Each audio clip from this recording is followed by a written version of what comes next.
Hello friends, maths by Sangam Mishra YouTube channel पर दोस्तों आप सभी का स्वागत करता हूं। दोस्तों मैं एक न्यू इनिशिएटिव लेके आया हूं। दोस्तों अब मैं एक सीरीज चलाने वाला हूं जो कि एनटीपीसी सीबीटी 2 मॉडल पेपर होगा। और ये आपको 10 डेज चलेगा ये सीरीज। और कोशिश रहेगी कि ज़्यादा से ज़्यादा आपके मॉडल पेपर्स क्वेश्चंस ला सकूं। मॉडल पेपर दोस्तों कैसा होगा, मैं पहले आपको बता दूं मॉडल पेपर कैसा होने वाला है। मॉडल पेपर में आपके सेम क्वेश्चंस होंगे जो एनटीपीसी सीबीटी 1 में आए थे, लेकिन बहुत सारे एग्ज़ाम हुए थे, मतलब वो बहुत सारे मल्टीपल शिफ्ट्स में एग्ज़ाम हेल्ड हुए थे। तो उसमें से मैं क्वेश्चन सारे देख चुका हूँ, तो उनमें से क्वेश्चंस मैं छांट के लाया हूँ जो आपके लिए इम्पॉर्टेंट है, और उससे रिलेटेड क्वेश्चन जो अब आ सकते हैं सीबीटी 2 में उनको लेके आया हूँ। और साथ ही साथ एक क्वेश्चंस पे हम लोग कई सारे पॉइंट्स डिस्कस करेंगे ताकि सबका कॉन्सेप्ट क्लियर होता चले। और साथ ही साथ वैसे क्वेश्चन मैं लेके आया हूँ जो चांसेस हैं जो सीबीटी 2 में रिपीट हो सके। तो इस सीरीज की तरफ हम लोग आगे बढ़ते हैं। तो वीडियो पसंद आए तो दोस्तों उस चैनल को सब्सक्राइब कीजिएगा, लाइक कीजिएगा, और अगर कमेंट करिएगा कि ये मैं इनिशिएटिव को आगे बढ़ाऊँ या ना बढ़ाऊँ। तो दोस्तों आज पहला क्वेश्चन हम लोग आपके सामने रख रहे हैं कि पूर्वोत्तर भारत की निम्नलिखित में से कौन सी झील मीठे पानी की सबसे बड़ी झील है। तो चार ऑप्शन आपको दिख रहे होंगे। तो इसका आंसर जो होगा दोस्तों, इसका आंसर आपको होगा लोकटक झील। ठीक है, ये मीठे पानी की सबसे बड़ी झील है। लोकटक झील जो है आपको सबको पता होगा मणिपुर में है लोकटक झील। ठीक है, उसके बाद से पुलिकट झील बताओ दोस्तों कहाँ। पुलिकट झील आपका आंध्र प्रदेश, एपी आंध्र प्रदेश में है। डल झील आपको पता है जेएंडके में है, और कोलेरू झील भी आपका आंध्र प्रदेश में है। ठीक है, तो ऑप्शंस को भी हम लोग देखते चलेंगे। तो इसका आंसर जो हो जाएगा पूर्वोत्तर भारत यानी नॉर्थ ईस्टर्न स्टेट में सबसे बड़ी मीठी पानी की झील आपका लोकटक झील is the right answer. Okay, ठीक है, नेक्स्ट क्वेश्चन की तरफ बढ़ते हैं दोस्तों। तो अगला क्वेश्चन आपके सामने है कि निम्नलिखित में से किस अनुच्छेद में समानता का अवधारणा की परिभाषित किया गया है। मतलब इक्वालिटी, लॉ ऑफ इक्वालिटी किस में है, कौन से आर्टिकल में। तो आप सबको पता होगा इसका राइट आंसर। इसका राइट आंसर आपका हो जाएगा आर्टिकल 14। ठीक है, आर्टिकल 14 जो है इसका, सॉरी वन सेकेंड, आर्टिकल 14 जो होगा दोस्तों इसका राइट आंसर हो जाएगा। 14 इज द राइट आंसर। 14 में आपको बताया गया है कि लॉ समानता का अधिकार दिया गया है, मौलिक अधिकार की सूची में आता है। मौलिक अधिकार आपको जहाँ तक पता होगा कि यूएस से के संविधान से लिया गया है। अब बात करते हैं बाकी ऑप्शंस की। तो आर्टिकल 30 में अल्पसंख्यकों के लिए बनाया गया आर्टिकल 29 एंड 30। आर्टिकल 21 जो है कि आपका जीवन जीने की स्वतंत्रता दे रखी है। तो आर्टिकल 21 में right to live. Okay, article 9 में फ्रीडम ऑफ स्पीच दे रखी है कि बात वाक एवं अभिव्यक्ति की स्वतंत्रता।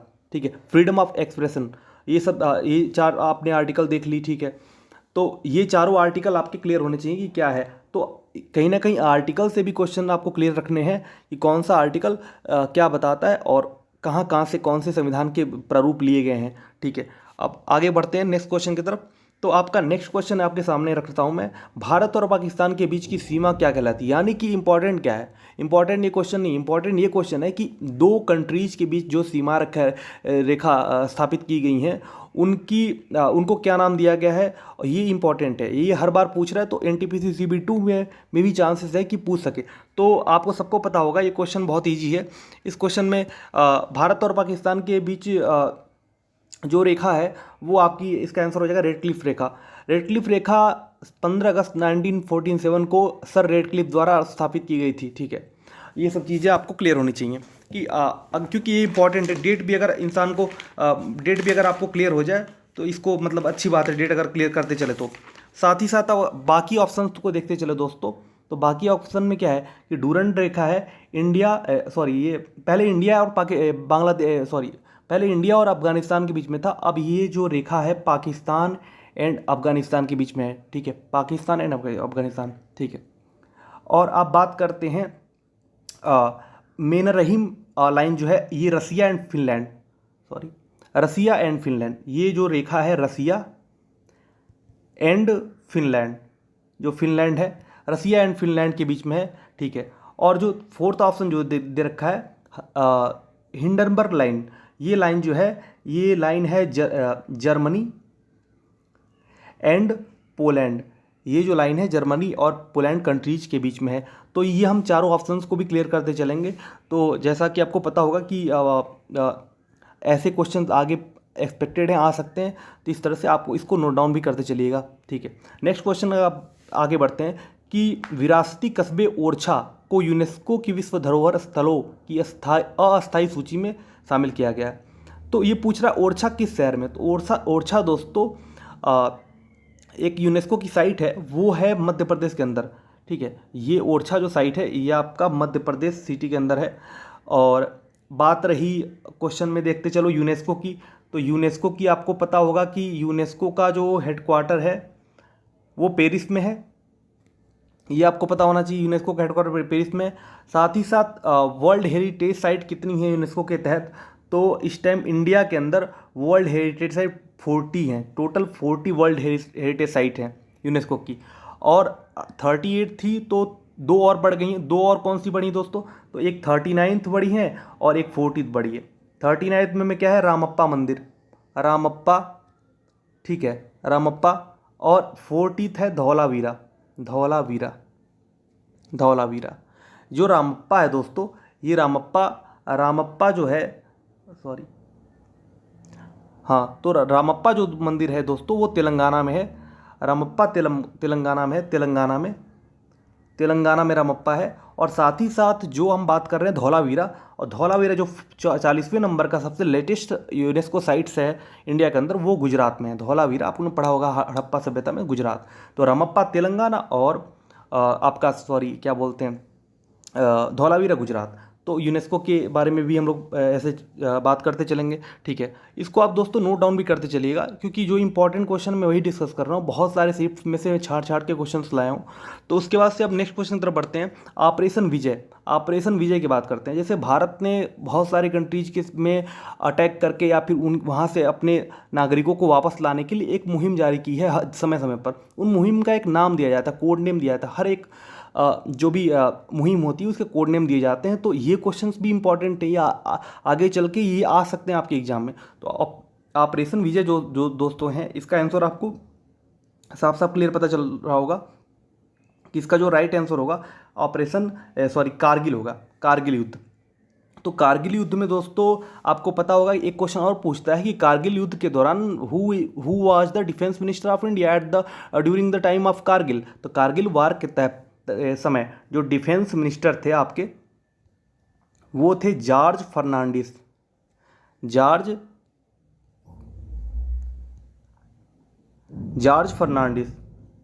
फर्नांडिस आपके डिफेंस मिनिस्टर थे उस टाइम के, ठीक है। तो ऑपरेशन विजय कारगिल को जो कोड नेम है वो कारगिल युद्ध के दौरान दिया गया था, ठीक है। अब कुछ और कोड नेम है जो मतलब ऑपरेशन ऑपरेट की गई थी उसके कोड नेम है। पहला कोड नेम अब मैं बताऊंगा, ऑपरेशन मेघदूत आपने नाम सुना होगा, मेघदूत, ऑपरेशन मेघदूत। ये सियाचिन पे कब्जा किया गया था, सियाचिन पे। और सियाचिन के बारे में आपको पता होगा कि सबसे बड़ा विश्व का जो सबसे ऊंचाई पर स्थित युद्ध क्षेत्र है वो सियाचिन है। सबसे ऊंचाई पे सबसे युद्ध क्षेत्र है सियाचिन, ठीक है। तो ऑपरेशन मेघदूत चलाया गया था सियाचिन पे कब्जा करने के लिए। ऑपरेशन, अभी आप एक ऑपरेशन गंगा करके आया है, सामने फ्रंट पे अभी यह देख रहे होगे, ऑपरेशन गंगा करके अभी आया है, गंगा। ऑपरेशन गंगा जो है दोस्तों, ऑपरेशन गंगा चलाया गया यूक्रेन में फंसे भारतीयों को वापस लाने के लिए। ये हो गया ऑपरेशन गंगा, हो गया ऑपरेशन देवी शक्ति हो गया, ठीक है। ऑपरेशन देवी शक्ति में अफगानिस्तान से में फंसे लोगों को ले आया गया था, ठीक है। तो 3 ऑपरेशन डिस्कस कर चुका हूँ, ऑपरेशन विजय, कारगिल, ऑपरेशन देवी शक्ति आपका ये सामने है, अफगानिस्तान में फंसे, ऑपरेशन गंगा चलाया गया यूक्रेन में फंसे नागरिकों को वापस लाने के लिए, ठीक है। नेक्स्ट क्वेश्चन की तरफ बढ़ते हैं दोस्तों। तो ये नेक्स्ट क्वेश्चन आपका है, पश्चिम बंगाल में स्थित सुंदरवन एक उदाहरण है। सुंदरवन मैंग्रोव वन का उदाहरण है, मैंग्रोव वन का उदाहरण। सुंदरवन के बारे में एक और डिटेल नोट कर लीजिए कि जो रामसर साइट यानी कि रामसर जो साइट है, रामसर साइट है ईरान में, मतलब रामसर शहर है जो ईरान के अंदर है। और रामसर साइट के अंदर हमारे इस टाइम इंडिया में कुल मिला के 47 साइट्स टोटल हैं रामसर साइट। इस टाइम हमारे कंट्री में टोटल 47 साइट रामसर साइट है। 42 थी तो 5 और बढ़ गई तो 47 हो गई, ठीक है, जिसमें से एक हैदरपुर भी है, वो उत्तर प्रदेश के अंदर साइट है।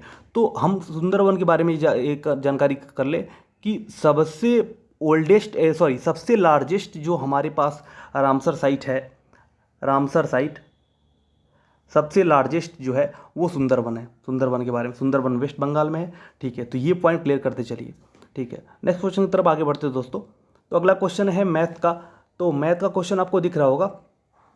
इसको लगाने का तरीका दोस्तों ये देखो, इसको लगाने का तरीका ये है कि आपको साफ साफ दिख रहा होगा कि ऊपर जो है ए स्क्वायर माइनस बी स्क्वायर और नीचे जो है आपका ए माइनस बी है। तो ऊपर का ए स्क्वायर माइनस बी स्क्वायर बराबर हो जाएगा ए प्लस बी इंटू ए माइनस बी। ए माइनस बी प्लस ऊपर से कट जाएगा तो ए प्लस बी बचेगा। तो ए प्लस बी बचेगा तो 5 तो ए प्लस बी जब बचेगा दोस्तों तो 515.86 ठीक है, और 314.87 इसको आप ऐड कर दोगे तो ये ऑप्शन ये जो है 830.73 से हो जाएगा। तो ये तो इजी क्वेश्चन था। ठीक है, तो नेक्स्ट क्वेश्चन तरफ आगे बढ़ते दोस्तों कि इसमें क्वेश्चन ये कह रहा है कि m का वह धनात्मक मान ज्ञात कीजिए जिसके लिए समीकरण 12x² plus mx plus 6 equal to 0 कि मूलों का अनुपात 2:3 हो। इस क्वेश्चन को लगाने के लिए दोस्तों ये ट्रिक है आपका कि हम लोग मान के चलते हैं कि जो मूल हैं अल्फ़ा प्लस बीटा को आप मान के चलिए 2x plus 3x, 2x and 3x मान के चलिए। ठीक है, तो 2x और 3x मान के चलोगे तो आपको पता है कि अल्फ़ा प्लस बीटा जो होता है माइनस बी अपॉन ए होता है। ठीक है,